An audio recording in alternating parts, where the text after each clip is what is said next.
Once for Yes.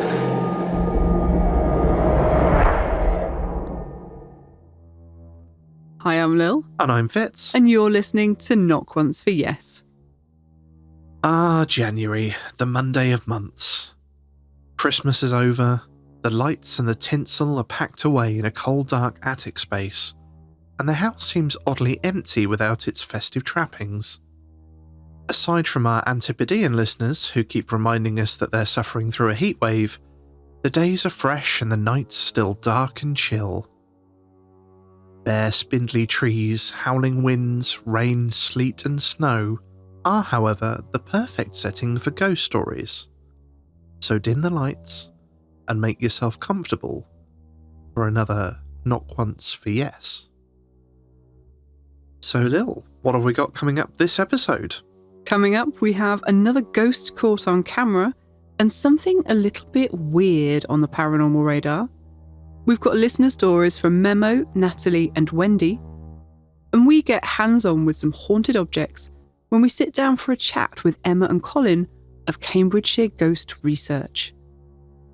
Before we get stuck into all of that, we want to take a moment to say thank you to our latest patrons, Deborah Ware and Casey Jane, and we'd also like to thank Bruce Cochran, Kelly Bear, Annie Caradio, and Nikki, who kindly made donations via Coffee. Thank you so much to all of our patrons and listeners who've donated. Your support keeps the lights on around here, and we would not be able to produce this show without you. Now we have some more listener letters to share with you today. The first is from Marita in Norway, and she writes, Hello. At this very moment I'm listening to the Ghost Stories We Listen To episode, and my head jerked up when I heard you talking about Vardoga. I'm from mid-Norway and have a slightly different take on this phenomena. In the good old days, fishing was very important along the coast of Norway. A lot of fishermen sadly died on their job because of the treacherous waves in the Northern Sea. As I've been told, if there was a storm at sea while the men were out there, a Vardok would appear to the fisherman's wife at the moment of his death, almost like a last goodbye, so the wife would know what had happened to her husband. A slight variation also says that the Vardog appear before the wife when her husband is in danger, which personally I think is a lot worse. I would rather know if I could expect my husband home or not. Thank you, Marita, for sending that in. It's fantastic to hear about the legend from someone who's actually heard it as part of their culture. Yeah, it's really fascinating. I'd not heard those versions before, and for all the research we do, it will never compare to hearing a legend, how it's been handed down in oral tradition from a local. And it's interesting in this version that it sounds a lot more similar to a crisis apparition. It does, actually, doesn't it? I'd love to hear more of these local legends from people, actually. So if any of you listeners have a local legend that we perhaps don't know about, we've never heard before, do send it in, because I'd be really fascinated to hear them. I'm not sure if this next listener's letter has more to do with ghosts or gremlins. We had an interesting letter from Sina, who's been having odd experience listening to our show. She says, Hi guys, I just wanted to send you a little message about what happens whenever I listen to your podcast. Whether it be in the middle of an episode or when I first start it, the recording will randomly jump to another second, skip forward, play backwards, and even change episodes. I listen to a lot of podcasts, and yours is the only one that does it. Perhaps your podcast is haunted in and of itself? I was listening to the end of Apethorpe and it skipped all the way back to the beginning of the episode, then back to where I was for about a minute, and then it skipped to the previous episode. That's really weird. It is, isn't it? I've never had that happen to me before, and I've listened to so many podcasts and on different platforms and all sorts. Do you know what? I had something similar when I was listening to Real Ghost Stories online. Oh, yeah? And I couldn't find any reason for it. It seemed to be the only podcast that did it as well. Oh. And I've checked ours, and I can't see any reason why it should. It plays fine for me on pretty much everything. Yeah, I've played ours on Podbean and through the website, and it's never done that. But yeah, I'd be interested to hear if it happens to anybody else, or maybe it is a ghosty or a gremlin. Well, maybe. I mean, like I say, mine was Real Ghost Stories Online, so it's another paranormal ghost podcast. one. Weird. Weird. Well, please do keep your letters coming in to us. We love hearing from you guys. And now, on to the paranormal radar. Our first story comes from listener Louise, who recently posted a paranormal story she found to our Facebook group, and it's a pretty interesting one. The story comes from an Atlanta woman who posted an intriguing photograph to her social media account, which quickly made the papers. At home one night with her daughter, the pair were in mother Jennifer Hodges' upstairs bedroom watching TV. At the end of the show they'd been watching, the daughter glanced at her mum's phone and noticed an alert from the home security system. The system was the type with CCTV, which is triggered by noise and movement. The camera had sensed movement and sent an alert that read, "Your entryway camera saw someone," together with a photograph of the figure that had triggered the sensor. Upon investigating, they thankfully found no intruders and no signs of forced entry. Jennifer reported that the camera was flipping out and she had initially assumed it was broken. Until, the panic of a suspected intruder now over, she looked more closely at the photograph. It showed what appeared to be a male figure dressed in clothes resembling pyjamas. She was shocked to realise that the slightly misty figure looked remarkably like her son, who had passed away 2 years ago, even commenting that she could recognise details like his beard from the photograph. She commented that she had never seen a ghost before or since, and that although she was shocked, she was also comforted and happy to know her son was still with them. So Fitz, you've seen this photograph. What do you think? It's a weird one. It just looks like there's somebody there. It blatantly looks like a person. Yeah, I like all these sort of CCTV security night vision cameras. It's kind of grainy, it's monochrome, but there's clearly somebody there. I mean, the definition of the clothes is really clear. You can see, a jawline shadow. You can see like the hair is a different colour, like you say, it's in monochrome, but you can see where the hair is. It's, for a ghost photograph, it's remarkably clear. Yeah, and it does, from what you can see, look a lot like her son, but then, he didn't have 3 heads and 4 arms, so... He's just a person looking. I wouldn't be able to positively identify him from that, but yeah, it does look a lot like he did. It's certainly the same sort of build, same shape of face, same sort of body shape. Well, I had seen somebody I haven't seen it debunked by anybody yet, but I had seen somebody commenting that the build of the son seems slightly different, but for my opinion, just because he was a certain build when he passed away doesn't mean that's how he's going to appear if he were to return it's a big if, I know you've got your skeptic hat on, if he were to return as an apparition, what's to say he wouldn't have returned at a happier time in his life, like 5 years previously. Yeah, I mean, there's something to be said as well. There's a lot of times where people have reported something and they seem sort of out of proportion or strangely sort of shortened or elongated or just not quite right. And we've seen some quite good, not evidence, but, clips on TV and photographs that have shown these sort of shadow figures that I remember one particularly, it was really squat and really out of proportion. And another couple of photographs that people have captured that seemed stretched and too tall. And it's really weird, but it is a phenomenon. Well, like the one I saw here not so long ago, it was far too tall. I mean, obviously there are very tall people, and I suppose it could have just been whatever, but it looked too big for the doorway, yeah. The other thing that was quite interesting about this was that the original story disappeared. Yeah, it did. I mean, I sort of try and track these stories back to... They usually come from a local paper. They usually originate in a local newspaper. So I kind of try and track them back to where they began if I can. And I thought I'd done that with this one. It was an Atlanta news site, and I found what I thought was the original story as far back as I could track it anyway. So I posted it to the group, and a few days later, it just vanished. It had just gone, and there was 2, I think, Atlanta news sites that it had featured on, both completely gone. I managed to find a copy or a screenshot of the mum's original social media post through another website that had shared the story again. But I don't know why it suddenly vanished. It was a little strange. Yeah, and these things normally stick around for years. I've looked up stories from our local paper's website from, as the internet was beginning. So they don't normally get rid of this stuff, especially not so quickly. No, and the other odd thing was that in the mum's social media post, she'd actually put in the text, please share this. So it's not as if she didn't want it out there, if you know what I mean. No, weird. And talking of weird... Yes, I think that takes us neatly on to the next Paranormal Radar story. I nearly went with talking weak and weird, but that was a bit too much for a stretch. We'll get there.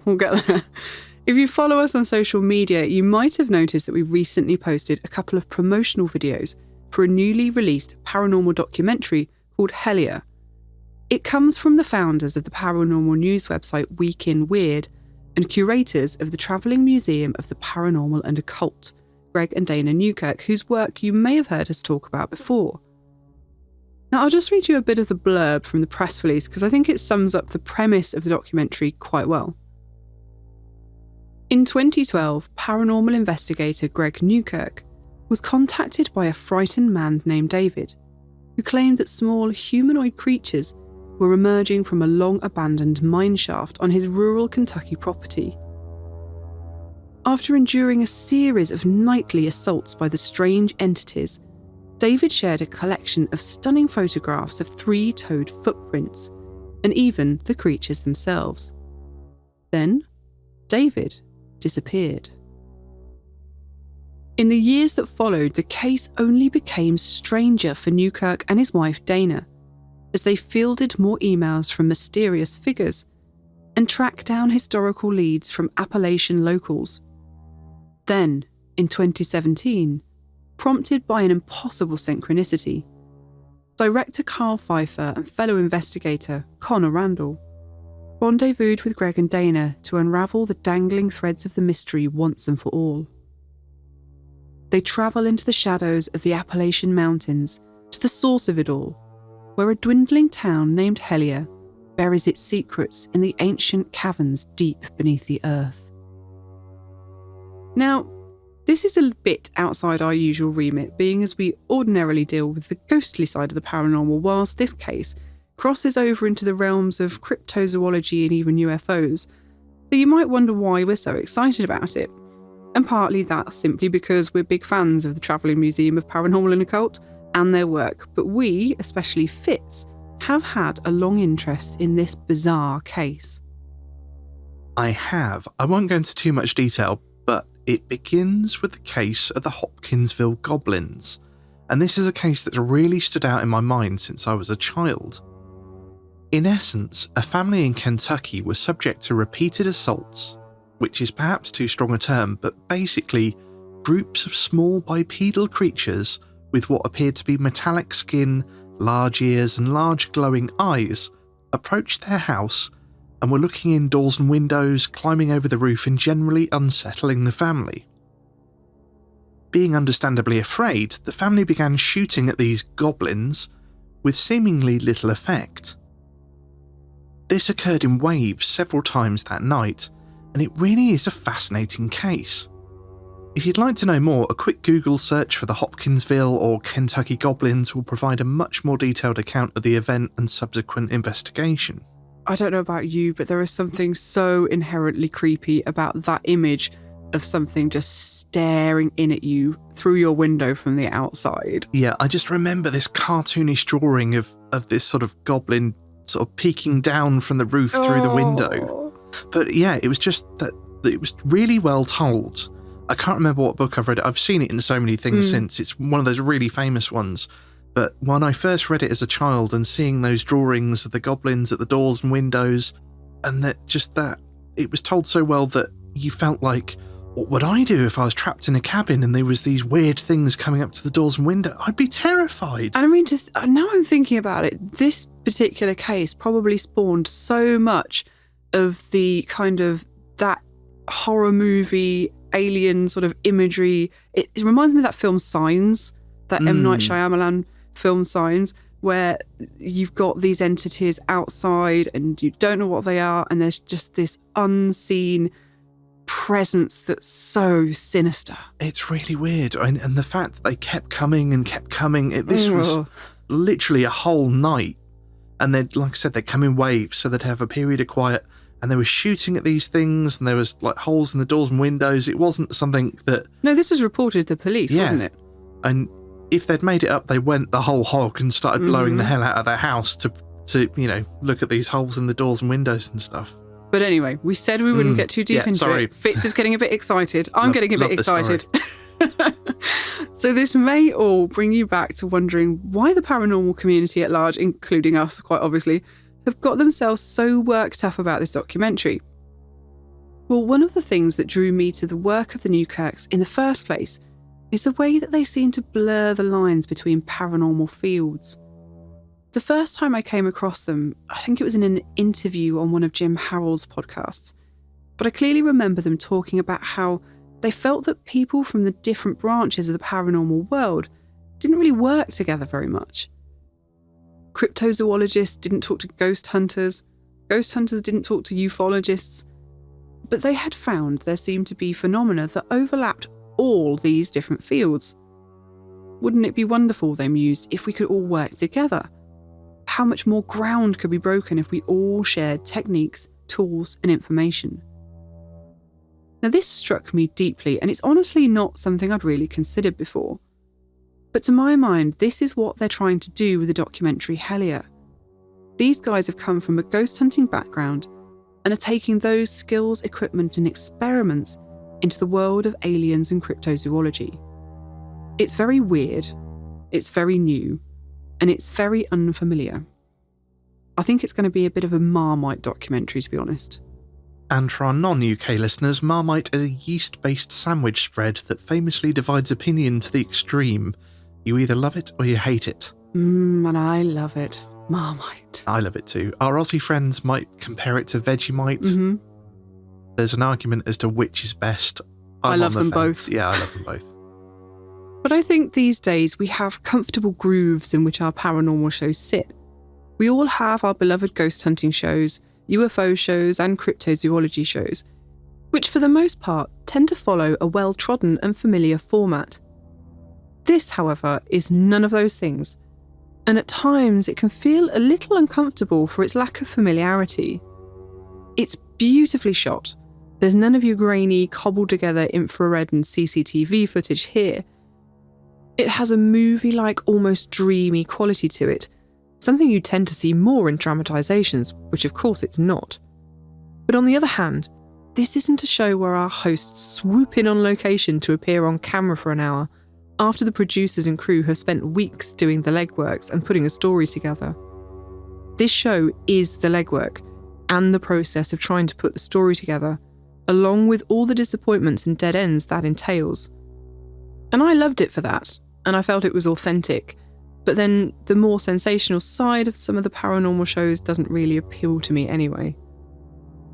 There was a part of the investigation at Helier that I found particularly interesting.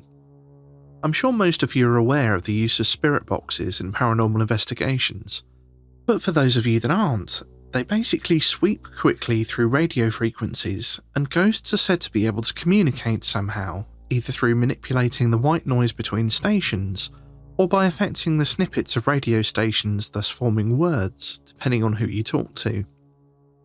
I must admit that I'm not entirely convinced of their efficacy in a general sense, due to both their lack of detail on the somehow that ghosts are able to affect the device, and in part because of the potential for the questions asked by the investigator to lead the interpretation of any responses. Oftentimes we hear what we expect to hear. So for example, if an investigator addresses a spirit box with a question such as, "Do you like us being here?" or says, "Tell us if you want us to leave," then the odds of a two-syllable response being interpreted as "get out" are bound to increase. What piqued my interest here was that the investigators used what was called the Estes method, which neatly addressed the second of my concerns. Conceived in Estes Park, Colorado by Carl Pfeiffer, Connor Randall and Michelle Tate, creators of the web series Spirits of the Stanley, the Estes method attempts to remove some of the bias of the interpretations of any responses from the spirit box, They eventually settled on having one investigator listening to the spirit box through noise-cancelling headphones and whilst being blindfolded.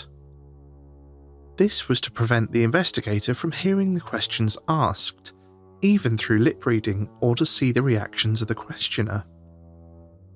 They were surprised to find that in many cases the responses they received were relevant to the questions asked, and that they commented on what was happening in the room even though the person listening to the responses could not have been aware of it.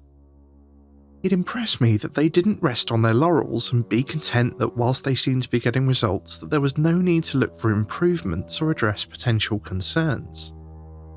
This drive to develop the field, reduce bias and address flaws is something that I feel is of great benefit to all areas of paranormal investigation. If you'd like to learn more about the method, I'll put links in the show notes on the website to an article discussing it in detail on Week in Weird, which itself has further links to the method in action.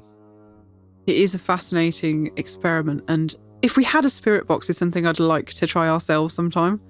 We will have to invest in some equipment at some point. Someday. Put it on the list. Well, by the time this episode reaches your ears, Helier will be available to view for free on YouTube, Vimeo and Amazon Prime. Although when I last had a look, Amazon were being a bit late to the party, but hopefully they'll catch up soon. If you think you might want a bit of podcasty inspiration on this case, we recommend you check out the very wonderful Pleasing Terrors podcast, episodes 10 and 11, The Labyrinth, parts 1 and 2, and the One Candle Society YouTube case file on the Hopkinsville Goblins. We also love the Euphomet podcast episode, As Above, So Below, which features a candid interview with Greg Newkirk regarding the case, and you can find this on YouTube. And if you've already binged all the episodes of Helier and can't wait to see what happens next, you'll be pleased to know that Greg recently tweeted that Helier was just a prologue and has hinted at much more mystery to come.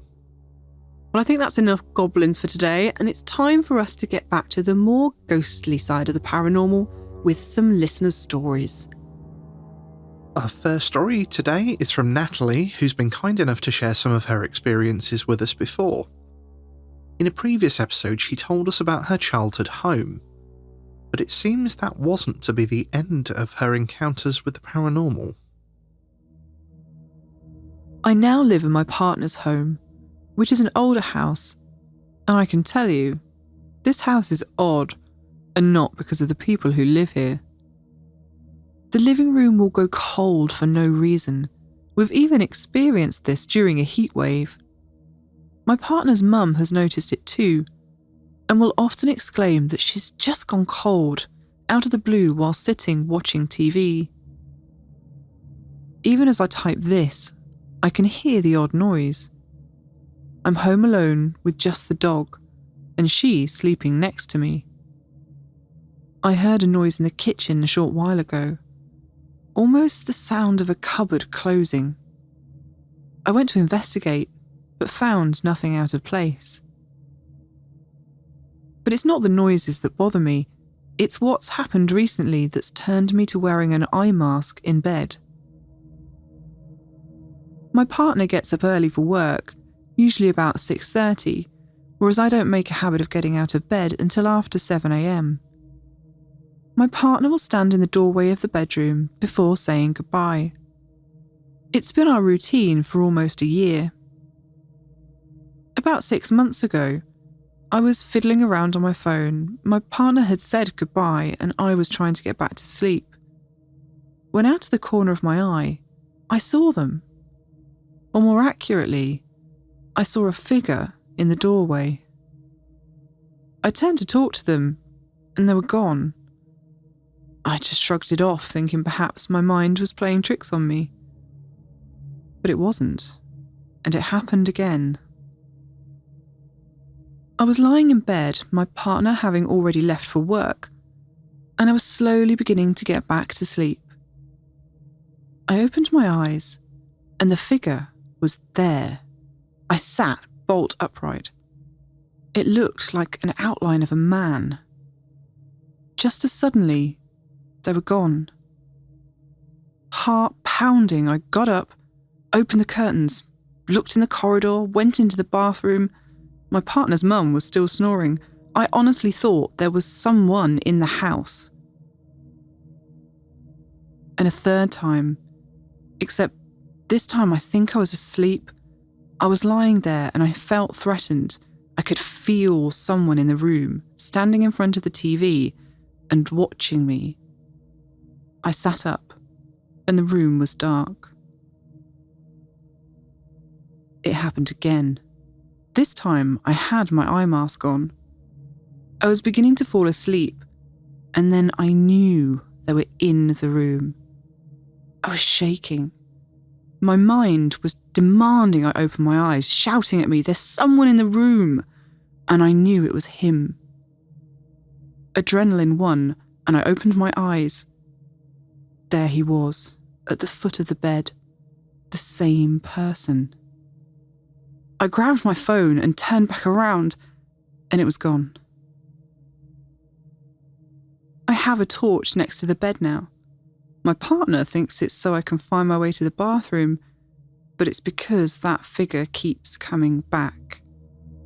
My partner's dog won't sleep in the bedroom with us and hasn't for the last 5 or so months, but she always used to sleep in the bedroom with us. Also, despite facing east and getting the first rays of the sun, our bedroom always goes very cold in the morning. The figure got closer. 2 weeks passed and I was still shaken up. My partner was home and I was lying in bed wearing the eye mask. I suddenly felt unnaturally cold. My left arm prickled and I could feel it staring down at me. I cuddled up to my partner, my back turned to it. I didn't want to move. I didn't dare move. He was right above me. Lifting my mask, I saw it out of the corner of my eye. I turned, and once more, he was gone. The creepiest thing is that it keeps moving closer. To start with, I saw it in the doorway, then at the foot of my bed. Now, it's appearing right next to me. Thank you, Natalie, for sharing that story with us. I must admit, my first thought when I heard that was that it was quite sinister and I didn't like the feel of the way it kept approaching your bed. No, it does. That idea of having something coming progressively closer does at the outset seem, like you say, really sinister. But you know how I always like to put a positive spin on a supposedly sinister ghost. And I think all ghosts are really here to be lovely and happy and caring. But what if it's just trying to get your attention and didn't want to sort of come full on in your face straight away? Maybe it just really wants to be noticed. Well, as I was sitting here thinking about it now, I kind of thought, what if it is like the thing your mother tells you about spiders? They're more scared of you than you are of them. And it's just kind of building up the courage itself to try and find out what you are. Possibly, yeah. Or building up the courage to get a message across or something. I mean, I'm no expert, so I hesitate to give any kind of advice in this situation, but with the last sort of flurry of activity we had in our house, it almost started having that sinister feeling to it because it kept getting more and more frequent and almost seemed like it was ramping up to something bad. But on the advice of a friend, I addressed, the house, and felt like a bit of an idiot, to be honest.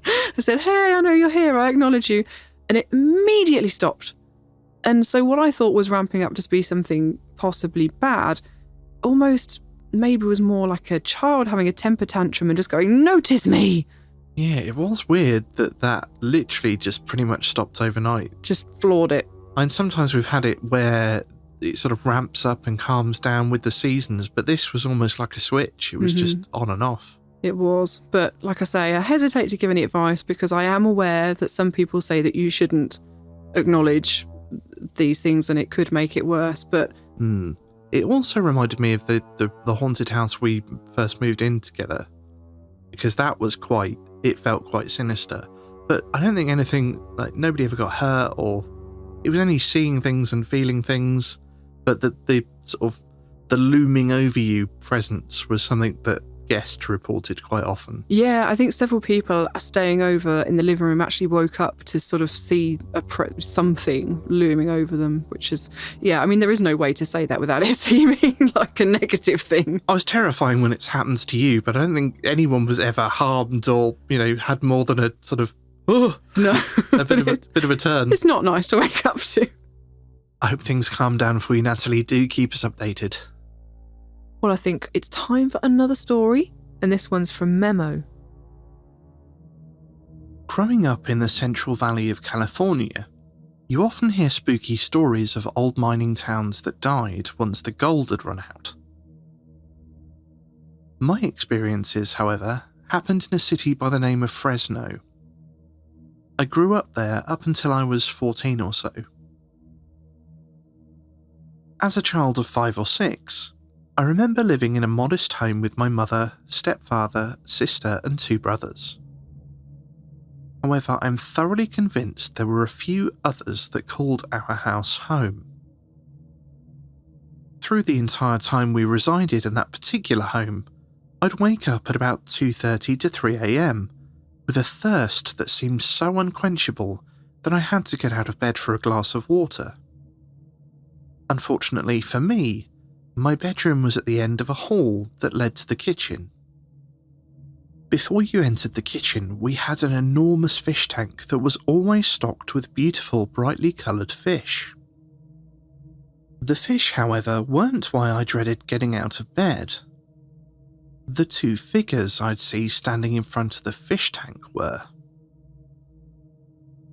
I encountered them literally every night, eventually coming to ignore them. The figures I saw were about my own height at the time, children I'm assuming. There was no real detail besides being able to tell that they were human-shaped, fingers and all, and they appeared as a yellow haze. I never felt threatened by them, but they definitely freaked me out. Sometimes I'd stand in between them and run my hands through them. They would turn their heads but never stop pointing at the fish when they did so. The other more terrifying entity was the one in my closet. I feared sleeping in my bedroom and always slept face down with the covers over my head. I feared sleeping face up would allow this entity to steal my soul in my sleep. This evil became all too real for me when the guitar I kept in my closet began to play on its own, an actual song. After this occurrence, my mother agreed to swap rooms. She then began having heart attacks in that bedroom, 4 in all.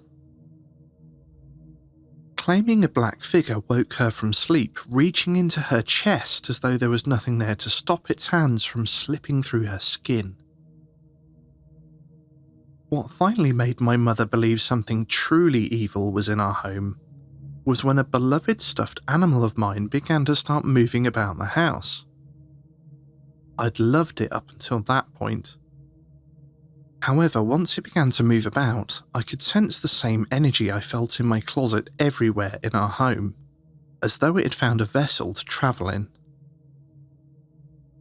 My very religious grandparents suggested I get rid of it, so one day I cut it up with scissors and walked it a block over to throw it in a trash bin. We moved out shortly after it appeared on our front door in one piece.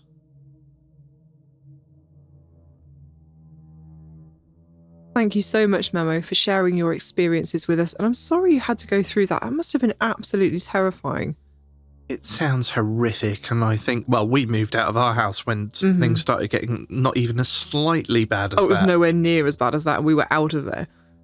The figures that appeared as yellow haze, now that's something I've never heard of before. No, it was weird, wasn't it? We've had another story where the lady's partner's father was it appeared a red haze, in a red haze? or a red light, like red backlit? That was the closest thing I can think of. But this sounds like the actual figures were appearing as this coloured haze. And fascinated with the fish tank, of all things. Yeah, that is strange, and I'm not convinced that I'd have had the fortitude to try and stand with them or touch them, even if they weren't trying to be threatening. No, I think it's incredible that as a child you were able to run your hands through them, because I'm not sure that I wouldn't have been running the other way screaming. No, that's weird. I'm interested to know if you got any kind of sensation from it when you did it. Yeah, was it? I always want to imagine that it felt sort of cold and wet or something like that. Or even sort of an electric feeling like we have when we go into places that feel a bit odd. Staticky kind of charge. But it's easier for us to ask these questions now, but when I think back to some of my childhood experiences, I'm not sure I would be able to remember that much detail. But if you can, do let us know. Well, I'm glad you managed to get out of that house, and I do hope you found a bit more peace in your next one. And it's time now for our next listener story, and this one is from Wendy. When I was 8 years old, we moved to the middle of nowhere, Arizona. We rented a house for a year before my parents bought a house at auction that my dad swore came to him in a dream. The house was a ranch-style house, 4 huge bedrooms on an acre lot. The house had steel rolling shutters, like when we had lived overseas, but were fairly uncommon, at least in my experience, in America. The master bedroom opened up to a screened-in room with a large jacuzzi spa in it. We lived in this house for 4 years, and they were some of the most terrifying years of my life. This was where I discovered the men in wide-brimmed hats. I've heard them referred to as shadow men, but not until many years after we moved out of that house did I learn that other people had seen the same types of entities. It's hard to adequately describe the subtle but nearly constant terror these creatures caused. I would always catch them out of the corner of my eye, or in a doorway, around a corner, or in a reflection of a mirror. It's a little hard to describe, but when they were around, you would feel not just like you were being watched, but almost like you were prey being hunted. The terror was tangible. The longer we lived there, the bolder the entities became. Once, I was chased down the hallway by 3 of these creatures and into my room. I never told anyone about these men because it sounded, and still sounds, absolutely crazy. Scared of shadows isn't the kind of thing a tween wants to admit to. I remember one night I felt very threatened and scared, but for no clear reason. I felt like I was being watched very, very closely. So I did what any sane and reasonable person being threatened by an unseen entity would do and pulled the covers over my head. Because of the steel shutters, my room was pitch black with no light coming in from outside, but the room felt even darker than that. I know it doesn't make any sense, but I had the feeling that these entities were just leaning over my bed, just as close as possible. I began to hear a hum, like the sound of several TVs being on, but on a blank channel. As the noise grew louder, it began to sound like a large flying insect.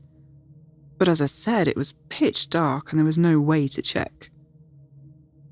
At some point, I got extremely fed up and reached for the nearest object I could find in the dark, which happened to be one of my shoes. I lashed out in the dark towards the sound and connected with something. I slammed the shoe on the ground and dove back under the covers, trembling myself to sleep. The next morning, I looked over the edge of my bed at where I had slammed my shoe.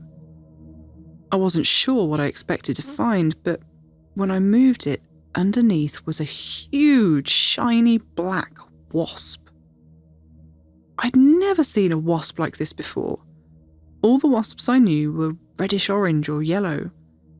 This one was as black as a shadow itself. I was severely creeped out. It's bad enough to have shadow creatures after you, but now they were sending demon bugs at me as well? No, thank you. Thankfully, this event was toward the end of our time in this house, and I hate to think what might have happened if we'd lived there longer. I don't know if anyone else in the house was harassed by these entities, but I do know my mum eventually tried to find out the history of the house, I suspect because she had experiences of her own.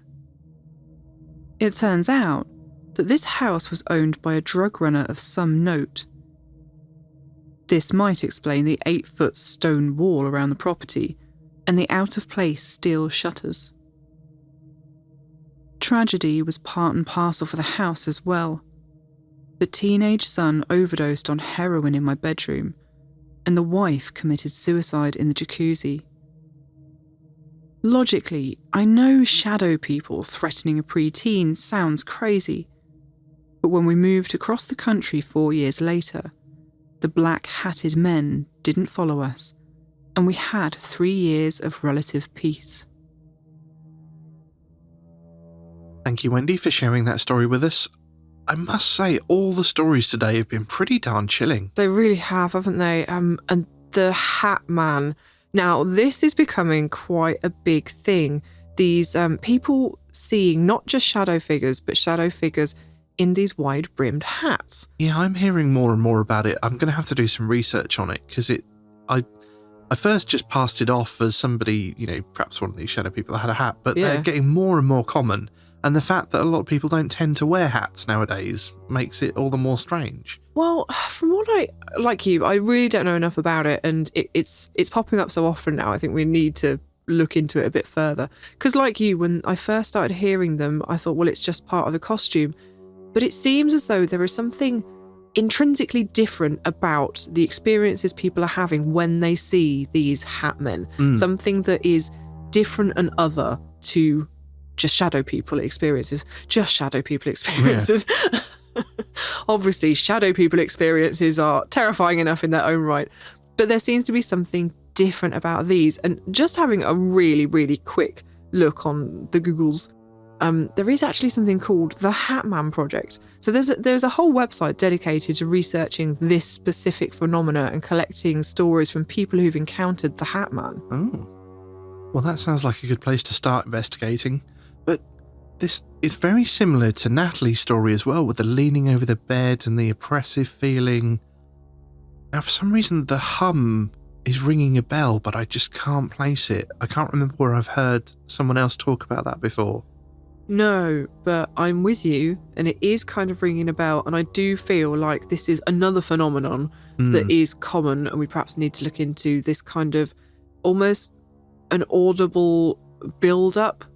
And I feel like it's something we've seen investigators doing on telly or something. Gonna have to look into that more. But yeah, this idea of a hum sort of preceding an encounter does sound somehow familiar. And you mentioned that the house had somewhat of an unpleasant history, and it makes me wonder whether the paranormal activity was a result of that, or whether it was potentially the cause of it. Either way, I'm sorry you had such terrifying experiences, and we're really glad you're out safely now. Well, that is all the listener stories we've got time for today, but fear not, we still have a lot of spooky fare on the menu for you. I'm sure you know how much we love going on spooky adventures, and we're always on the lookout for something a little bit different. Well, back in November, I came across a paranormal workshop being held in a lovely little shop just across the county border in Cambridgeshire called Manifest. The workshop was being held by 2 members of Cambridgeshire Ghost Research, Colin and Emma, and featured their collection of haunted objects. This sounded very much like our cup of tea, so we booked our tickets and enjoyed a wonderful evening hearing the stories behind their haunted collection, handling the objects, and getting to play with some ghost hunting equipment as we had a go at investigating them.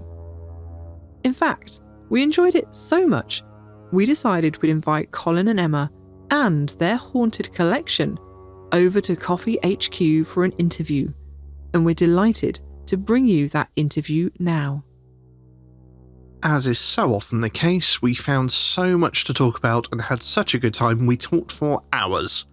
That being the case, we did have to edit it down a little bit just so that the episode didn't roll on for 3 hours. However, if you're a coffee patron, you might want to hop over now to your Patreon feed because the full unedited interview is now available for you there.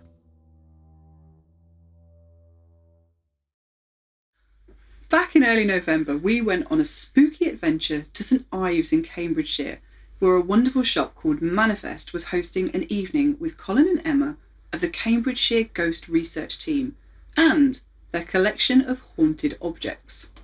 We had such a wonderful time chatting to them and investigating the haunted items that, being us, we couldn't just leave it at that. So we were thrilled when they agreed to come to Coffee HQ for an interview and brought their haunted collection with them. Now, we're not in the studio today, so you may hear the pitter-patter of tiny kitten feet, and you may also hear some of the equipment that they brought with them. We'll tell you about that later, but if you hear any squeaks, pops and whistles, it's most likely that, and we'll probably comment on it as it happens. Because it may be a little bit of paranormal activity, because we're doing something a bit different today. We're doing an interview and a paranormal investigation at the same time. But first up, I'm sure our listeners would love to know a bit more about you guys. So we'll start with Colin. How long have you been a paranormal investigator and what inspired you to get started in the field? We started in 2012, so I've been doing it a number of years. I've always had a fascination with spirits, anything paranormal. So eventually in 2012 we decided to form a group and sort of see what we could find, just do some investigations and just a general fascination really with the whole subject. There wasn't any specific incidents in my past, just it's always been there ever since I was a child. It's been something you've been drawn to. Yeah, always have. Totally I've always the same. I've always sort of read books about it and things like that. So we formed a group with some friends and took it from there. Cool. And Emma? Well, I grew up in a haunted house, so it's always been there. It started off actually with my brother, who's a sensitive, and he's about 3 years old, and I was standing at the bottom of the stairs with him, and he was like, Emma, that lady's back again.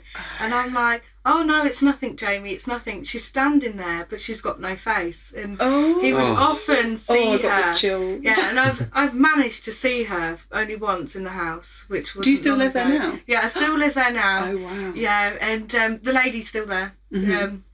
There's 5 or 6 people now that have seen her. Yeah. Really? And she's an older lady in a vintage long white nightgown. And he would describe her all the time to me, but... So how old were you when you first saw her? No, I only saw her a couple of months back. Oh, that's interesting. In my kitchen doorway, and it literally... She was there 30 seconds and then just gone. Yeah. And I was like, Jamie, can I draw this for you? And I drew it for him. Mm-hmm. And he was like, no, that's the lady I've been seeing ever since I can remember. Oh wow, does he still see her now as well? He still sees her now, yeah. Some of his friends won't stay around now because they've seen her. They've seen her during the night, and no, they've never come back. Oh wow. So is that kind of a friendly feeling? I would say she's friendly. She's never tried to harm or scare any of us, but she will appear. So just part of the house and something you're used she's to part now. of the house now. But you've definitely grown up with the paranormal. Oh yeah, all the time stuff would be happening in my house.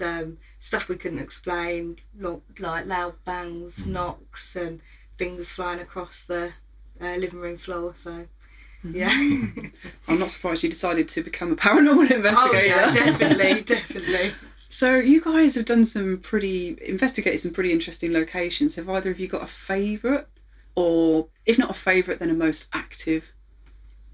That would probably be the prison. HMP Ashwell. Yeah, that was definitely an interesting place. There was doors opening and shutting, things being moved. There was all these airsoft pellets on the floor, and you'd be sitting there really quiet, just trying to listen, and suddenly you would hear a load of them scatter. Oh. You heard a voice, didn't you? Your group heard a voice. Which was captured. Really? Could you make out what it was saying? I think it went hello and then another 2 or 3 symbols, but there were 6 of us in the group, and each one of us heard it. It just sounded a little bit like my voice, but across the hallway, and it definitely wasn't me. We did record it. We picked it up. It's very clear. So It's so strange, isn't it, that so many of the voices you do get are saying hello, but that's what a normal person would say. Is, hello. Yeah, definitely, yeah. It was like a question, wasn't it? It was like, hello, is someone there? That's what it sounded like to me, But yeah, definitely an interesting place. There was a few people thought they saw things in the dark. Like Matt, one of the other investigators, just suddenly jumped. He thought someone was coming towards him. A lot of, what would you call it? Personal experiences. Yeah. A lot. Yeah, we heard, was it your mum and your brother heard a noise in their ear coming down the stairs, and we've picked that up as well. So, there was just a lot going on all the time, which is very rare. And beware if you're a little bit sensitive there, I would say. Is it a bit overwhelming? Yeah, my brother's been doing it a number of years, and he went into, I think it was the Lifer's Wing, wasn't it? Yeah. And he had to leave, and he's only ever left for a bit of time out, probably 2 locations over the years. Yeah. And he had to leave. He had a pain in his side, like he thought like he'd been stabbed. Oh. And he was like, no, I've got to take a 15-minute break. Yeah. From there, so just beware a little bit if you're sensitive. A really strong atmosphere then. Yeah, very strong atmosphere. Brilliant place. That sounds like a place that needs to go on our wish list. Yes. Places to investigate. You'll have to join us. Yes. We want to book it again next year. If you go there, actually. I think we'll be with you. Oh, definitely. Okay, so you've brought a collection of objects for us to interact with this evening. But before we sort of break down what's here and the backstory for each of the individual items, what got you into collecting supposedly haunted objects? Well, we're a paranormal group, and we've obviously been interested in all things paranormal. And we'd heard about these haunted items that people were buying on eBay and selling on eBay.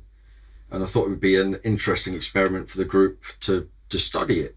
Now, for me, myself, I'm very open-minded, but bordering on sceptical of a lot of these things. Mm-hmm. You'll find a good companion in Fitz. And obviously you're wondering if these things are truly haunted or not. Exactly. I was going to say, one question that I'm sure you get asked a lot with buying things off eBay is, why do you take the risk? Because obviously, some of them may be scams. Well, for me, I'd love them to be haunted. I would love my house to have activity, and so I'm perfectly happy to sort of test myself and Emma as well. So we buy them purely out of interest. We originally I thought we'd be writing a report saying save your money, none of it's true. But as we carried on, certainly some of the objects we never really got anything off. Yeah. But some of them we were getting some interesting sort of things happen, sort of kind of noises around the house, or people were holding them and getting strange feelings. So there seemed to be more to it than we originally thought. And that is so often the case. With paranormal, you often think there's such an obvious explanation for this, and it turns out it throws up all these anomalies and throws your theories completely out the window. We've even been left presents. Yeah, absolutely. Really? Yeah. Things have turned up in the house that weren't there before. Oh. It's with this one Pacific bear. Well, we think it's this bear. Colin, I think you moved your sofa where the bear was sitting, and he found a stone. A palm stone. Yeah, palm stone. Oh, like a crystal. They'd never been in the house before. I'd certainly never seen it, and But we didn't put it down, obviously, to the bear. No. And then the bear travelled to my house. Yeah. And it sat up on top of my wardrobe, and I decided just to move it one day, and underneath it was a blue stone. Yeah, like a blue crystal. That is so bizarre. And it hadn't been in my room or nothing like that, and there was definitely nothing under it because I cleared the whole top of the wardrobe for them to sit on. And yeah, I think it was about 3 weeks later I moved it, and there was the crystal. That's a hell of a coincidence if it is one. Yeah. See, we didn't think much first with your stone, and then obviously when I got mine, it was very, very odd. Yeah. See, that's the other thing that I like about the fact that you've got the objects and you can spend a lot of time with them. Like with investigating a location, you generally get a night or perhaps a couple of nights, or every few weeks you get to go. And having, from our personal experience, it can be weeks or months between anything happening. But if you've got it 24/7 in your house, you're going to get those times that you would have missed just investigating for a night. Definitely. Absolutely. I mean, some of the more darker ones, let's say, I keep downstairs. I don't. But But most of them will be in my bedroom, and I'll be, before I fall asleep, I'll be listening to see if anything happens, or keeping my eye open. So yeah, you're right, it's 24/7. The very first bear I bought, which is here, I was really nervous when I opened the package. Yeah, I would have been. I was like, what am I doing? I really, I decided to go a bit more into it, I'd say, with my first buy. Full force. Yeah, well, I didn't tell my brother when it was due to arrive. And up come the postman, he was like, Emma, it's here. He's like, I know it's that doll. He goes, I know. And yeah, I opened it and it was. But yeah, for us, we're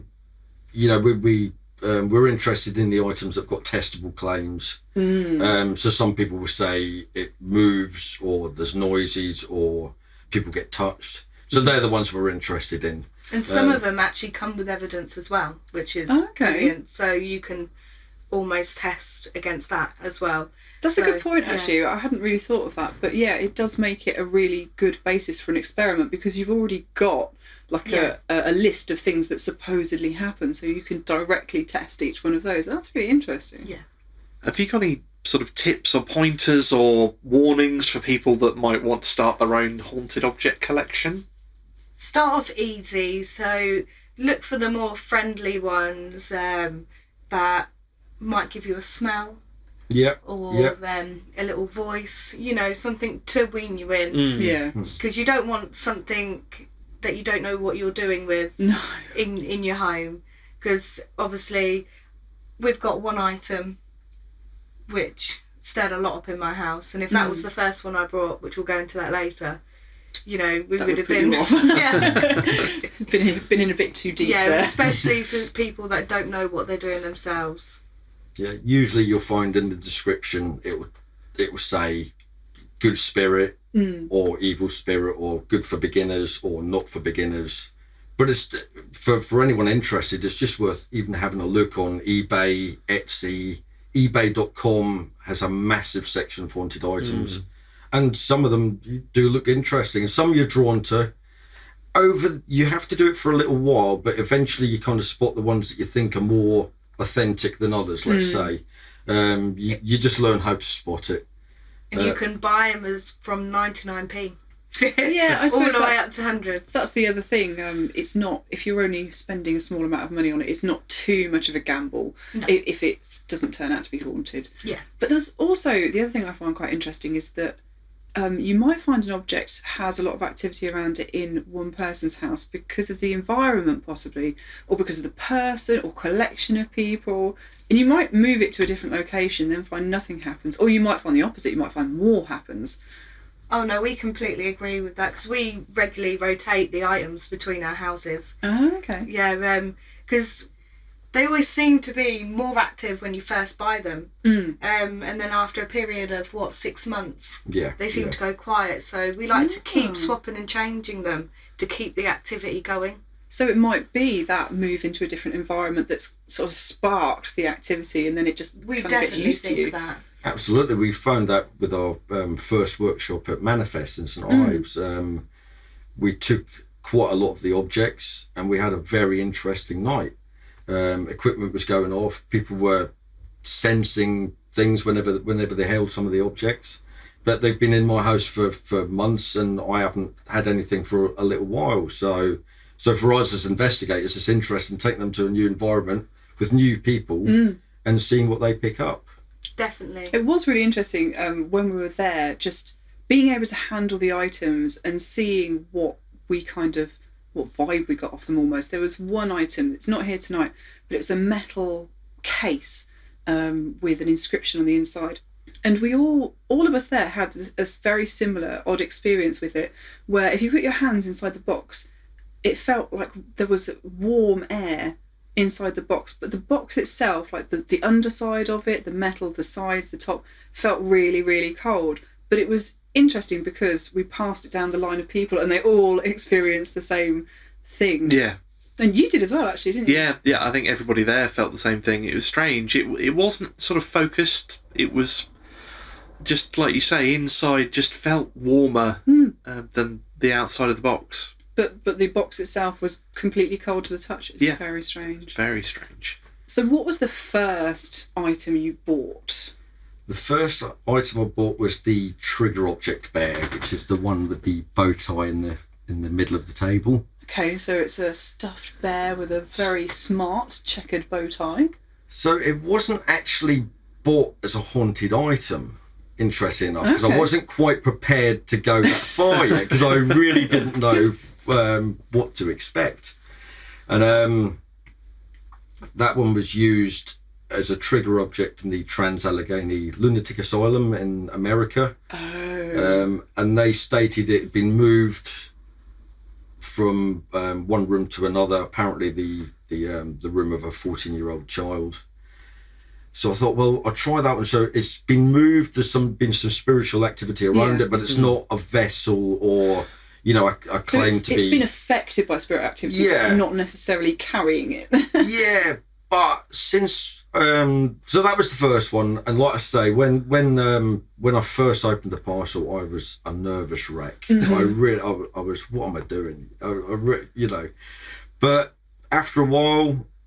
Well, I had electrical problems in the house, if you remember that, Emma. I do, yeah. For about 3 weeks, we had non-stop electrical things. So I was sitting there thinking, there seems to be something happening here. My computer gave up, just loads of things going wrong. And then I think your brother held it, said, no, there's definitely something with this. Yeah. So although we don't believe it's a vessel, there's something interesting about it. And we an activator. Yeah, over the years, you kind of get a feeling for what some of them are. And it's just your general thoughts and things. It's really hard to explain. But with that one, we think it's an activator. We often take that one to haunted places. And often the room that one's in will be active, more active than normal. So, yeah, definitely an interesting one. But like I say, a fairly safe bet for a first item. Nothing too scary. Nothing too scary. But like I say, the electrical things were interesting. So you have to be prepared to spend a bit of money on new electrical equipment, unfortunately. Yeah. So yeah, that was my first one. There was one item that you've got here that we didn't see on the evening of the event, but as soon as you took it out tonight, me and Fitz both had a bit of a reaction to it. Not necessarily a negative reaction, just that item definitely has a vibe. And also, as soon as we got it out, our cats scarpered out of the room after having been sitting very quietly and docilely for an hour or so. And they just got up and ran off. But we visibly both had a reaction to it. So what's the story with this bear? Well, that bear was bought from a shop on eBay. The lady who sells them does sell quite a lot of haunted items, and it was bought. His name was Cedric, and he was meant to be like a spiritual kind of advisor, sort of. You know, it's hard to explain, but I was kind of drawn to it. It wasn't. This was, like I say, this was very early on in my object investigation days, so I was pretty much buying anything I was drawn to. Like I say, over the years, you kind of get an eye for what you want and what you don't. But yeah, so we bought Cedric, and then shipped from America, so came back here, and then everyone that held him felt it was a female, which was interesting. Totally different from the description. And the bears, again, at the workshop's been very interesting, because some people really don't like to hold it. And some people feel absolutely safe, absolutely love it. So it's a real sort of chalk and cheese bear. Personally, I don't like the bear. No.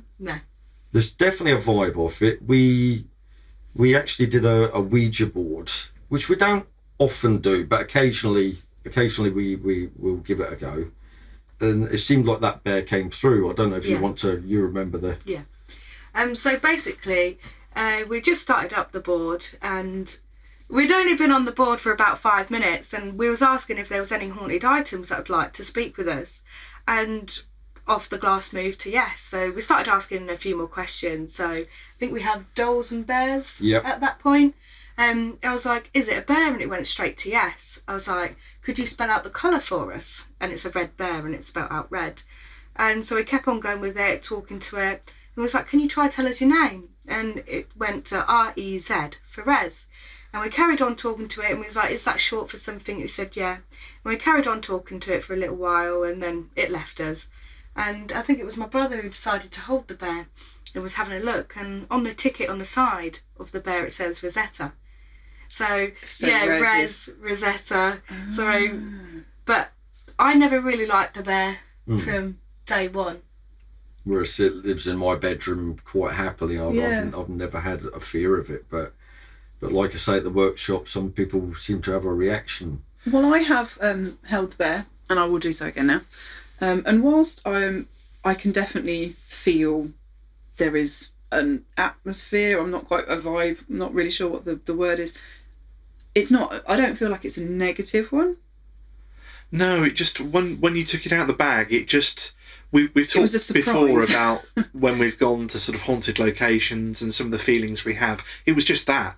Yeah. It was like when we went to Houghton House and walking through the doorway, you just got that sort of hair standing up on your arms and the sort of prickly electrical feeling. It was just that. It was like just a sort of power, or just, it wasn't, like you say, evil or good, or it doesn't have a sort of connotation to it, just that there is some sort of strength of feeling there. Yeah, just that sort of surge of electricity in the air, that kind of feeling. It definitely draws the eye. I mean, it's a wonderful sort of burgundy coloured bear. It's beautiful colour. Fitz, you haven't held... I shall hold. Yet. It certainly looks like the sort of thing that, you know, a wealthy young child might be very keen to keep hold of. Definitely getting an odd feeling from it, like it's looking back at me almost. I felt like I was being assessed. Yeah. Not really in a horrible way, almost like in a slightly looking down your nose kind of way. Personally, I think it chooses like what person it likes and who it doesn't, because it, like I said, it's a very, very split thing, isn't it? Half of my friends like it, the other half doesn't. It's literally, it's like Marmite. Isn't it? A Marmite bear. It kind of feels inquisitive to me, like it's just interested in who I am and what's going on around it, as opposed to anything else. There is caution to this bear, though. Yeah, there is caution. Yeah. Do tell. Now we've been holding it. Well, one evening we hadn't had anything happen. We do little object investigations at home, and sometimes you go for months and nothing happens. We have video recorders and voice recorders and all the equipment, and sometimes you go for a long period without anything happening. And this one night, foolishly, I guess, we thought we might tease the bears a little bit, especially just kind of prod them a bit, tell us something, do something, make something happen, that kind of thing. So we were doing this for quite a while, and then I took Emma home afterwards, and on the way home, myself driving back in the car, the heat shield fell off my exhaust. Scraping noise all over the road. I got lost in a village that's right next to mine, which I know my way around. Ended up on the wrong road home, and it took me about 2 hours to do a 15-minute journey. Oh, 2 hours. Eventually the noise stopped, but I didn't get home till about 3 a.m. And then Emma had some bad luck as well, didn't you? With yeah, it was on another investigation. Obviously, we had to test it. You know, because it could have been coincidence. Yeah, it could have been a coincidence. So I decided to poke and prod it and tease it a bit, and I ended up having the worst luck of my life for a whole week. So I thought, right, we'll do it one more time. That is a true investigative spirit at your own cost. I like it. And I ended up being very, very ill for 2 weeks after doing it. Oh, no. And now I refuse I don't to hold you. the bear. I don't really tend to go anywhere near Eds, and if I do, I handle with caution and with a lot of respect. Yeah. See, the longer I hold it, the more comfortable I feel. I didn't feel necessarily uncomfortable. Just, I don't know. It feels almost like a cat. Like at first it was kind of like, who are you? Like having a sniff.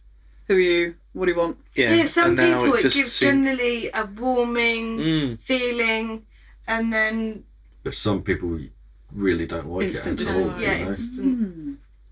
I mean, I think after I don't often talk to the spirit objects. You are meant to, Yeah. know, but I don't often. I try to look from it from just an open-minded sort of, point of view. But I think one night after we kind of provoked them a little bit, there was only one or two we provoked. I came home and actually apologised to them. Yeah. So, Yeah. and I think since then we've been on talking terms. But yeah, that one's definitely one to handle with caution. Oh, so no, we won't do any provoking of Res tonight. We handle Res with the utmost respect. But Fitz, you look quite comfortable holding Res there. Yeah, it's kind of like you almost forget they're there. It's like like almost like say cat-like, like a sleeping cat. It's just kind of like I don't want to disturb him. Well, our listeners who know me so well will be thrilled to hear that there is a clown here this evening, and you all know how much I love clowns. Not so. Do tell, what is the story behind the clown? So she was brought from America along with another doll. She was supposedly able to move things and set off a piece of equipment, what we have here today. Mm-hmm. But to be honest, she's been quiet. That's been quiet. Okay. I'm kind of glad to hear that, given my history with clowns. It's one of the things when you buy haunted objects. Sometimes they're quiet. Sometimes you'll never have anything. For us studying, we're then having to ask the questions: was it haunted before, and no, ceased to be, ceased to be a haunted item, or was it a spirit in the house of the that owners? was just affecting that item. Yeah, of course. Yeah, absolutely. Or is it just not haunted? Simple. So, but what was strange is the doll came with the clown is actually quite an active vessel. Oh, that's interesting. Yeah, it's very interesting. But sometimes they take a lot longer, some of them, to settle than others. Some will start straight away, the activity. Some might start a year later. Yeah. So it's always bear with the items before you decide to move them on. And I wonder if we always find that our house, in fact, all the houses that we've lived in, are more active at certain times of the year. And I wonder whether it's the same with objects, especially if they've got something attached to them that, from an event that happened at a particular time of year. Like one of the things that we investigated on the event was the inscription inside the metal case was December 1941. So, and you said that it's started having some activity around it now? Yes, I didn't bring that item today because I don't want to disturb it. Yeah. But that's my newest item. And it seems to be, since that one's been in the house, things are starting to happen. I'm starting to hear strange noises, not familiar noises. Everyone knows what it's like. The noises in your house. At the minute, there's a strange effect of making a noise in the kitchen, then a noise closer to me, and then a noise really close to me.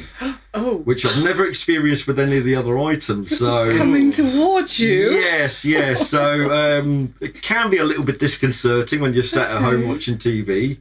But yeah, like I say, I didn't want to bring that one because I just want to leave it where it is. And no, you don't want to disturb it if things are kicking off. I was just wondering if, because it is now December, and it's obviously got December inscribed in it, whether it would be more active at this time of year. It's definitely got potential. There is something about this time of year, as because we're in a paranormal group. As soon as the clocks go back, that's when we get more calls. In general. We don't necessarily know why. Apparently there has been studies that say like paranormal phenomena, it does happen all year round. But for us as investigators, we definitely get more calls, more emails when it gets dark. We would definitely agree with that, wouldn't we? In our experience, everything kicks off about mid-September.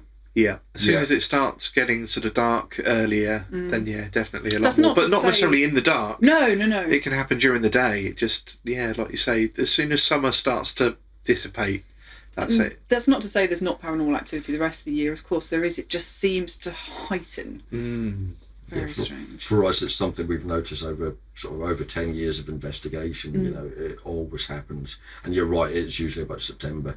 I do find a weird spike in summer though.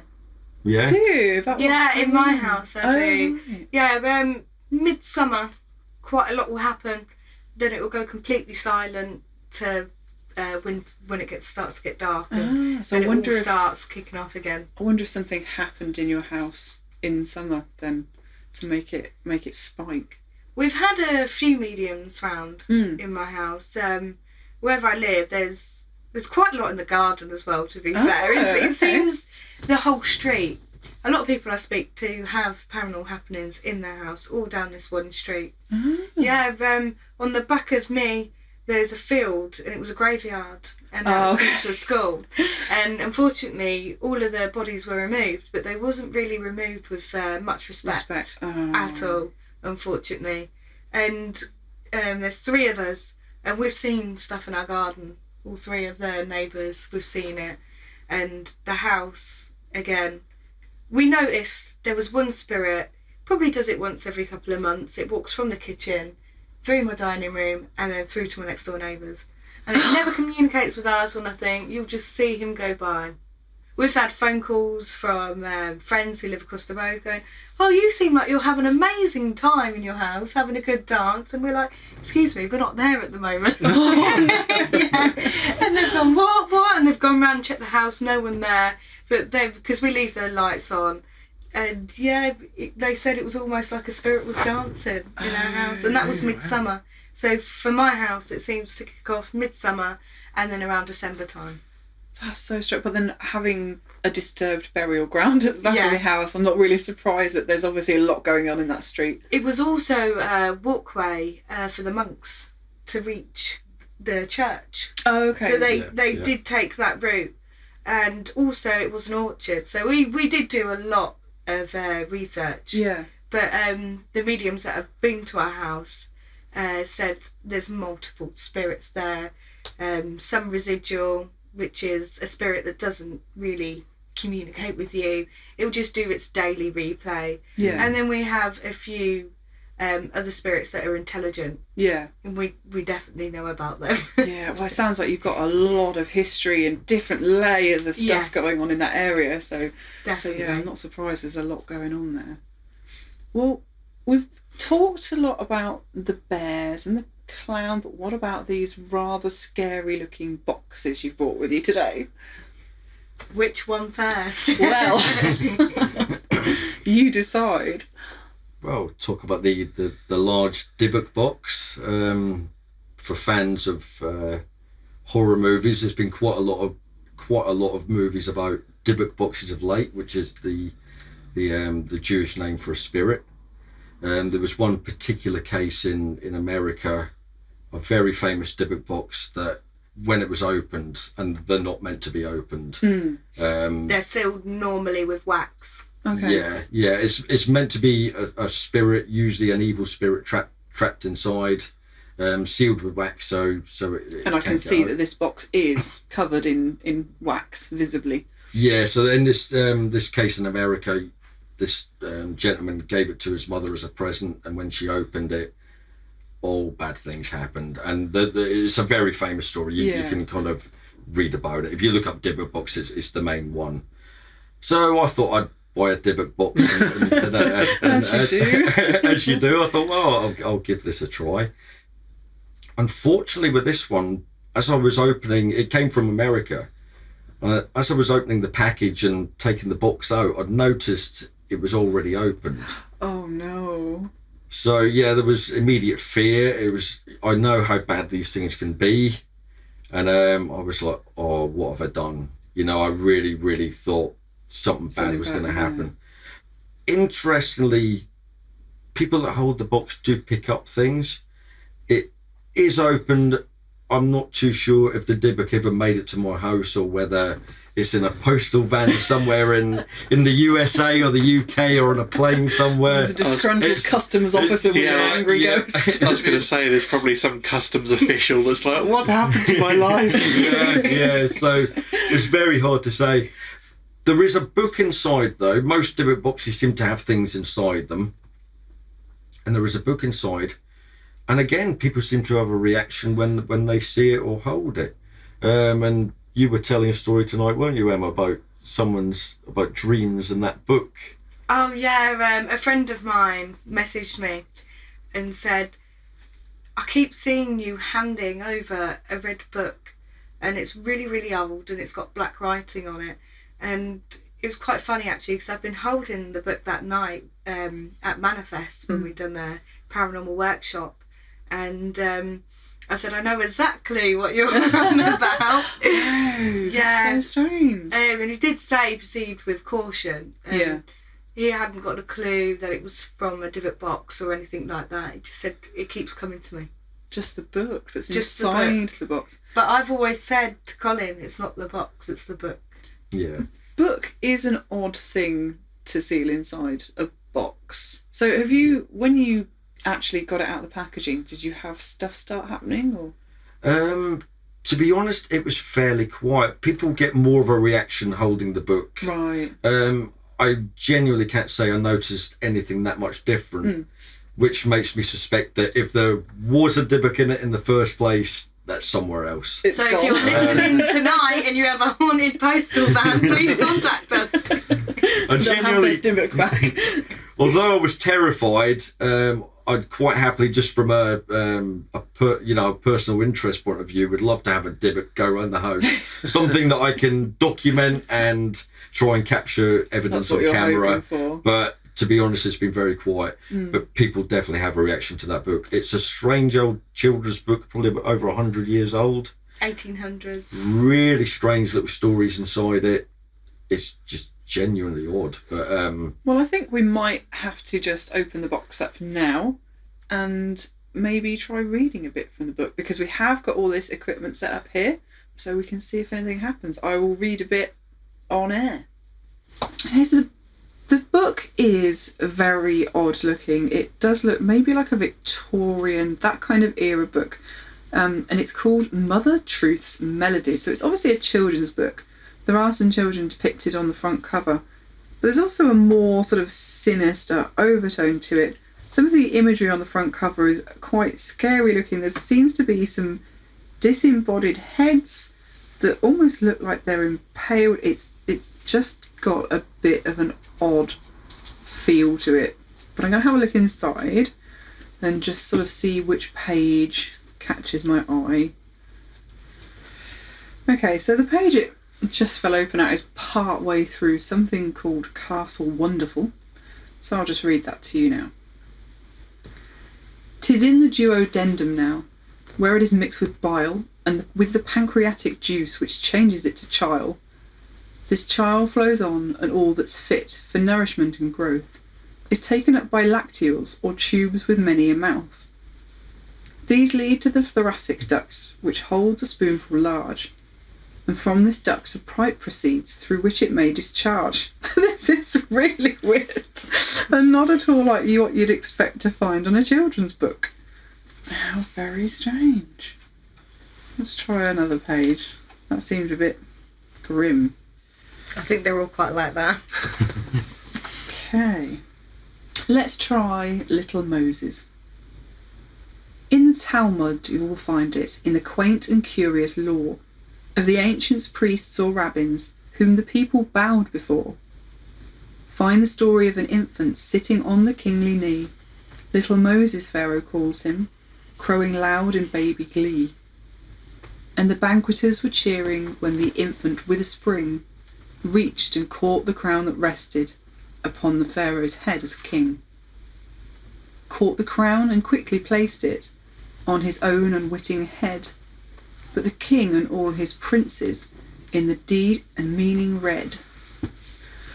They're all very peculiar. So is it Jewish in particular, the book, do you know? 'Cause obviously it references the Torah and rabbis. And with it being a Dybbuk box. I don't believe it is. It's Let's just see if it's there's a any... strange thing to have in a sealed box, though. Yeah, I'm just seeing if there's any publication details, but it just says Standard Publishing, 1881. Yeah.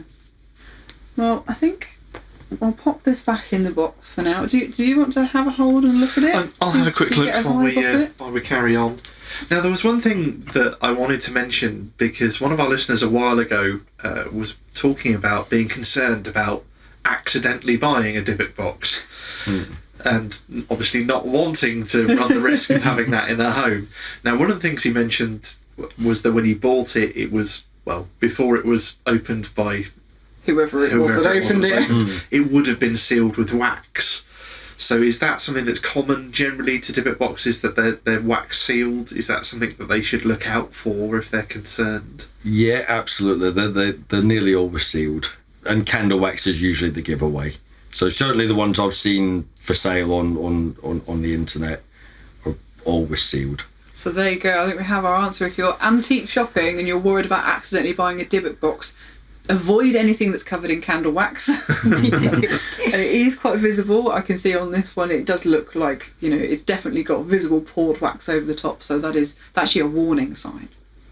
Well, you've got another, what it looks to me from what I've learned about the wax and Dybbuk boxes, it looks like you've got a second Dybbuk box here. Yeah, that was my first buy of the Dybbuk boxes. Oh, and it sounds like there's quite the story there. There is quite the story with this one. I was going through eBay, and this one's from America, and the first thing I saw was caution. I was like, ooh, I'll have a little bit more of a read on that. And it was actually reduced in price and everything. There was like, I really want this box gone. It was a fellow paranormal investigator who had the box as well, and said, I don't want it in my home no more. I want someone who knows what they're doing with them to take it on. So I gave a message, and we conversed for a little while, and she gave me a whole list of the stuff that happens with it, and it was also supposedly owned by Richard Ramirez. Oh. And he was dubbed the Night Stalker in the 80s in America. Oh. Very, very famous, infamous serial killer. And it was found in his lockup. Oh. It was brought from his lockup. Obviously, we don't have any evidence to say that it was. But they seemed quite genuine people, and even when I brought the item, they asked for me to still message them to see what happens at my house. Yeah. So we carried on talking and stuff. So unfortunately, my family are guinea pigs. I buy these items and I tell them nothing about the items. Oh. Yeah, so I bring them in and see if anything matches up. And I brought this in, and it supposedly gives you horrible dreams or makes you not want to sleep. First evening, it had been there, everybody had gone to bed, and when my dad got home from work, he was like, oh, I really could not sleep last night. And I was like, not saying nothing yet, keep quiet. And then I kept it downstairs because I didn't bring this one up into my bedroom at the beginning. And it started affecting my brother's girlfriend. She was coming to me saying, Emma, I'm having really strange dreams. I really don't like it. I don't know what's going on. She goes, I keep seeing myself being killed. Oh. Yeah, and this went on for 2 weeks and I still didn't tell her. I know, it was really, really bad of me. Really bad of me. And each night she'll tell me a different scenario in her dream of her being killed. And we started having some weird smells from it and stuff. So I decided to sit the family down and like, this is what's happening. And they was like, right, I thought it had something to do with that box. And it carried on like that for a couple of weeks, was having quite a lot of activity. So lots of knocks, bangs, smells, bad dreams in the house. Unfortunately, downstairs it was actually underneath my brother's bedroom, so no wonder she was getting the dreams. Yeah, we decided to move it and it did stop the dreams. Oh, okay. And I'd had it for a little while and we started having a bit more concerning things happen. I decided to possibly move on some of the other haunted items I have, and possibly the box as well, because I'd had it for a little bit of time. And I went out over the weekend. I used my curling tongs, and they was definitely switched off, but I didn't unplug them.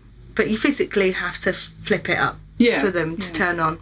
And I'd been there that weekend and they were still plugged in fine. And then I mentioned it, and 3 hours later, I think I went out and I come home and my fish tank set alight on top where the curlers had been. So it had actually set fire to the plastic? Yeah, it set fire to the plastic, and they was actually switched on. So it And wasn't. you turned them off. Yeah, they'd been there the whole weekend plugged in, and I definitely, when I would go to sleep, I would have saw it because it would have been flashing red at me. Yeah. And so it's not a malfunction in the curlers for them to be physically switched on. No. So after that, I was like, which one is it? So I started to be a bit more careful, and then I think it was 2 weeks later. Nobody had been cooking in the kitchen or anything, and my dad puts his hand down on the hob, and the hob had turned on, and he burnt his hand. No. So that was the second series of the fires. And then the third one was about a month later. It was about 7 a.m, and we left a lighter on our side by the window, so it would not have been hot enough to make the lighter explode or anything like that, because we did think about that. But 7 a.m, it's not really, it weren't above 16 degrees at that point. No, it's not hot No. enough. And my brother and my mum were standing in there, and next minute the lighter sets alight. Yeah, and starts burning my windowsill. And my brother panicked, so he hit it off, and then it exploded onto the floor. And also my dad started being affected by the box. He was becoming agitated, depressed and stuff like that. So I kind of got concerned, and I had a feeling it was the box. And I had a friend come over who's a medium, and he had an idea it would be one of my haunted items, and he went through them. He picked up the box and was like, Emma, this is really, really bad. It's going to continue doing fires and really, really bad things. So I didn't really wanted it to be like cleansed, but he cleansed it. And after that, nothing else happened at all. My dad became happier, less agitated, and he didn't know it'd been cleansed. And the atmosphere in the house is like the house went up again, and there is still spirits attached to it, but possibly now, not that but not, bad one. not that bad one. And there was just so much that happened with it over quite a short period of time, really, and we decided to open it. That was going to be my next question. Yeah. I mean, having had 3 fires randomly start and all that activity, and you still decided to open it? Yeah, we did open it. And when I was speaking with the person I brought it off, they said everything stated there what would happen, except from the fires, like the bad dreams, the smells, the noises, and stuff. And they said to me, under no circumstances, please do not open it. We will have no responsibility for you opening it. And so we swapped over evidence and stuff like that. And I messaged them saying, well, I've kind of had it cleansed. Wasn't my choice to, but it needed to be done. I'm going to open it. And they was like, okay, at your own risk, but we'd like to know what was in it. And what's in it is actually a bag full of ashes. Oh. A small bag of ashes. Now, we don't know whether it's human, animal, scent stick ashes, but it's a form of ashes. Oh, okay. Yeah. So can we have a look at that now? Or is Yeah, that you not can have a advisable? look at that. You might want to pass me to open it. I will say our first workshop, that was the one that probably had the strongest reaction. That was Fitz that just set off the red pot. That had the strongest reaction probably for people holding it for a little while as well. Really? So there still seems to be something to it. Sealed itself shut again. I think I'll rest easier knowing that you're taking that one home with you. Yeah. There we are. There it is. Oh. And when you do open it, it is actually ashes. It's very fine, powdery ash. Very fine powdery ash. Which is really, really strange. Because when we used to sit there and shake it, because obviously it was supposed to be previously owned by Richard Ramirez, and it was like, oh, I wonder what that is in there. What is in there? Oh dear, yeah. So no, you can hold it if you want to. I wouldn't advise opening the bag. No, I think we'll leave that shut. I feel Yeah. safe. I feel safe in leaving that shut. I'm not getting a nice feeling off it though, to be honest. No. No, I wanted to pass it over. It quite feels- quickly. Yeah, I did see that it was passed over very quickly. It's very strange. I don't often feel things and describe them as a colour, but the feeling I get off that is like a sickly green colour, if that makes any sense. Which is really bizarre. I've never described anything like that before. Yeah, even holding it now, it makes my hands feel funny. Like the box itself. Oh, bit of wax there. Let me just put that back in the box. You're leaving us a souvenir. Yeah, leaving a souvenir. It's really difficult to shut it back up. Yeah, I'm not getting such a bad feeling off the box as I was the ash, but it's definitely, it feels something. It feels vibey. Yeah, it definitely has a vibe to it. A lot of people are drawn to it. Yeah, but the ash itself was... No, I didn't not sort nice. of get anything horrible off it. I just wanted to pass it, like... You didn't want it in your hand long? No. Yeah. That's me again. Now, there's one bear we haven't talked about yet. Is this your favourite bear? Yeah, this is my favourite bear, Terry.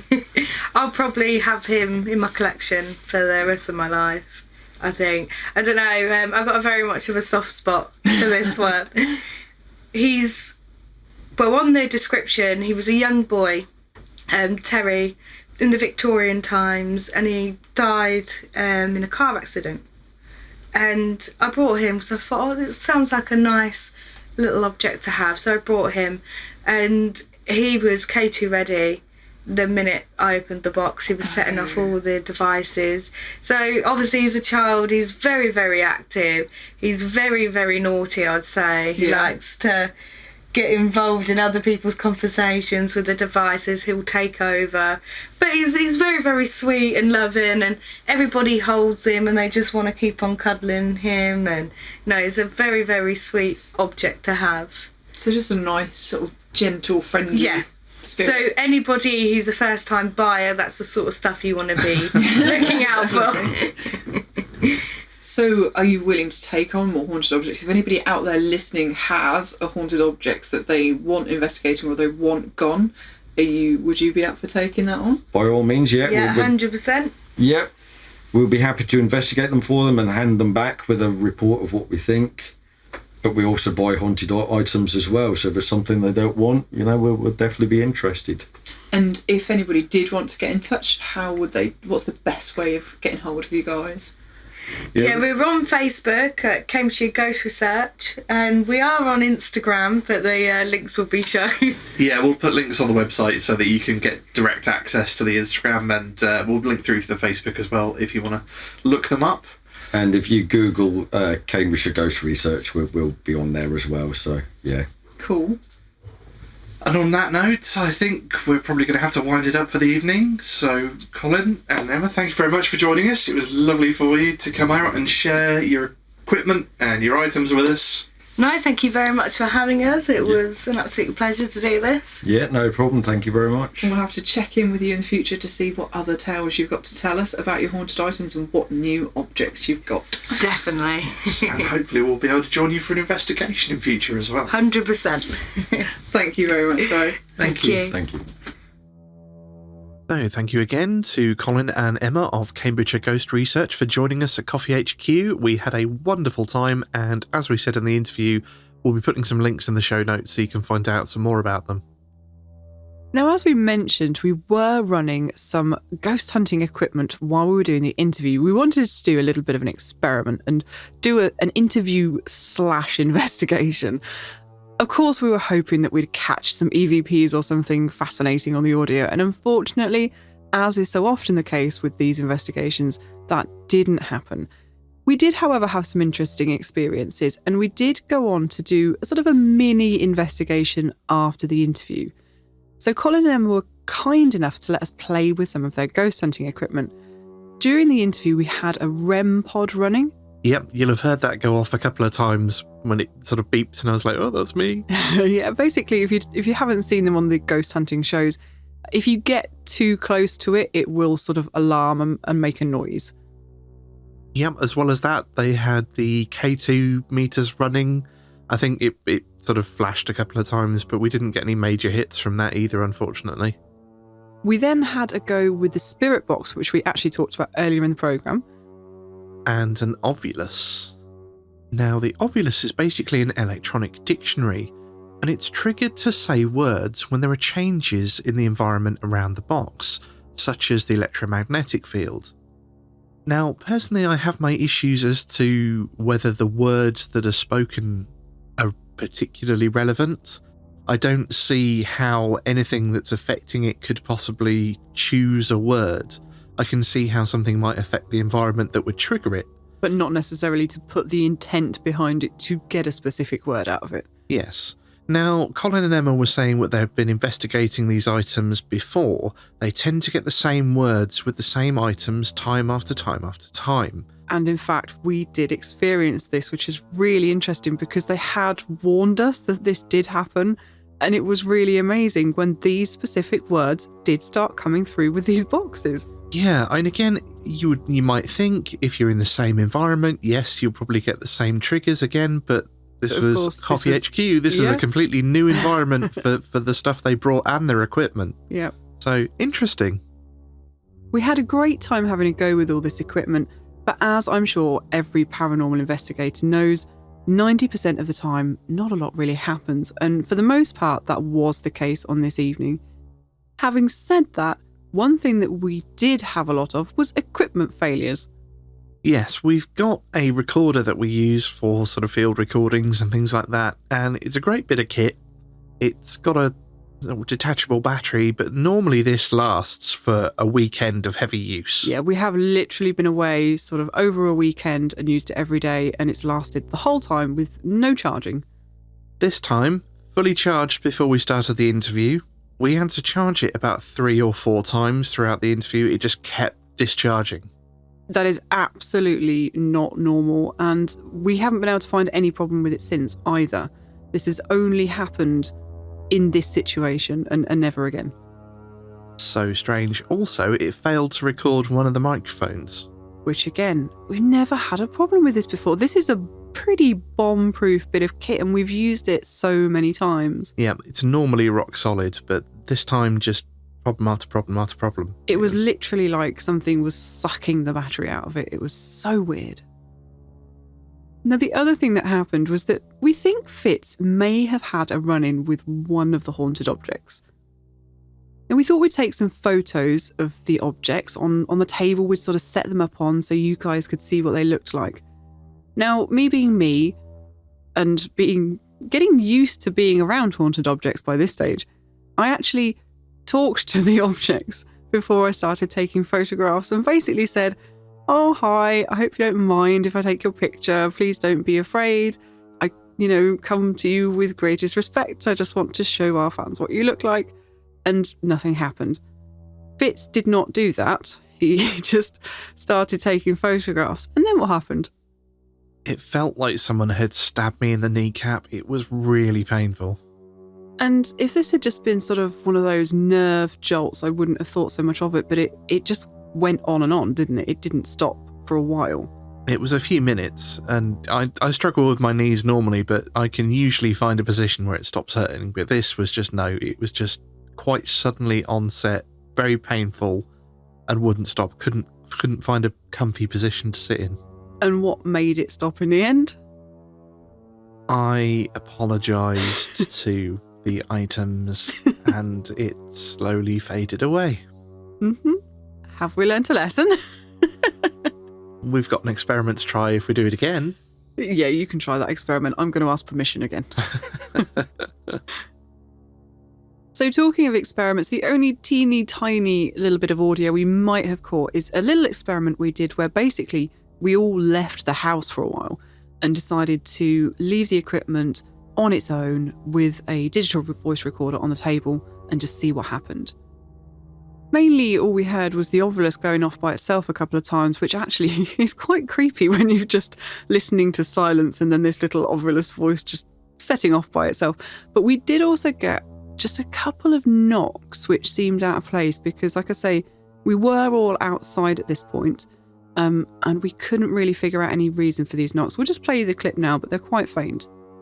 I've boosted it quite a lot so that you can hear it, and I've taken out the high end so that it's not quite as in your ears.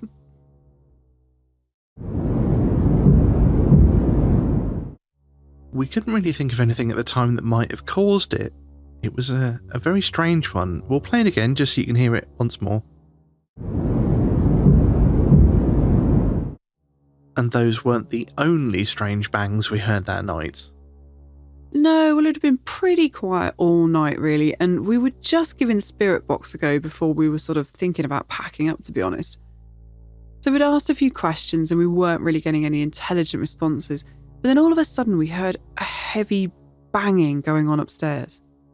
We initially thought it was the cats, but it was far too heavy and loud for that. It sounded like somebody stomping. We managed to record it as we were doing the recording for the interview, and I'll play that for you, and then I'll play a slightly cleaned up version so you can hear better what we were hearing.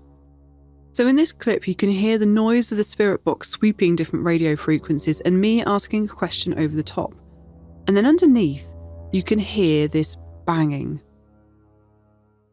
Do you like being taken to different places, or would you rather just stay in one house? Holiday. Is that a cat? That's not a cat. I don't think that's a cat either. I'm going to go and have a look.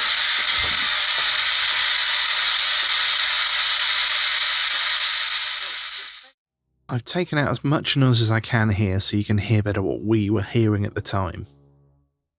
Stay in one house. Holiday.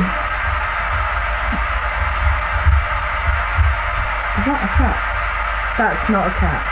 I don't think that's a cat either. I'm going to go and have a look. And once more. Stay in one house. Holiday. Is that a cat? That's not a cat. I don't think that's a cat either. I'm going to go and have a look. Even the clean version doesn't really do it justice. It was really loud at the time. It was really loud, and more than that, you could feel it. You know when there's like a big vibration in the upstairs of your house, and that vibration travels downstairs, you can feel it when it's something that large. As you can hear from the clip, our first initial thought was possibly it's the cats, because we have a lot of them. But it was that vibration that really made me feel like it couldn't have been. They're not that heavy. I mean, this sounded like there was two men fighting upstairs. Yeah, even when they jump down off one of the tall cupboards or something, they don't make a thump like that. No, and you can tell from our reactions that although we knew the logical thing was to wonder if it's the cats, there was that kind of gut knowledge that this didn't sound right. It didn't sound like the cats. Obviously, we're so used to the noises of our house and the noises that our pets make. We knew instinctively straight away that that wasn't the answer, as much as we kind of wanted to write it off as that. Yeah, and if the cats jumping off things made us jump like that, we'd never sleep. No, that's quite true. But listening back to it, I'm really glad we managed to capture it, because listening back to it, the rhythm of the sound isn't a noise that our cats make. They scamper, or sometimes they sort of pedal, which is very rhythmic, or you'll just get a boom as they jump down off of something. This wasn't like that at all. However, if you do want to know what our cats sound like, we had an interesting moment where we'd left the room, one of the recorders was running, and the Ovilus was running.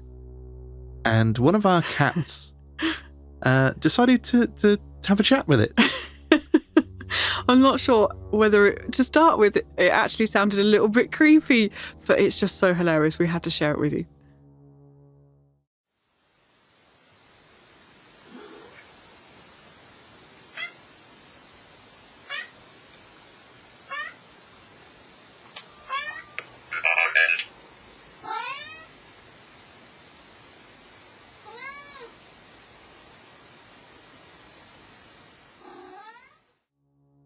And that was our beloved Fezzik cat. And in the great tradition of paranormal investigators everywhere, he didn't just leave it at that. He spent another good 5 minutes trying to get the Ovilus to talk again.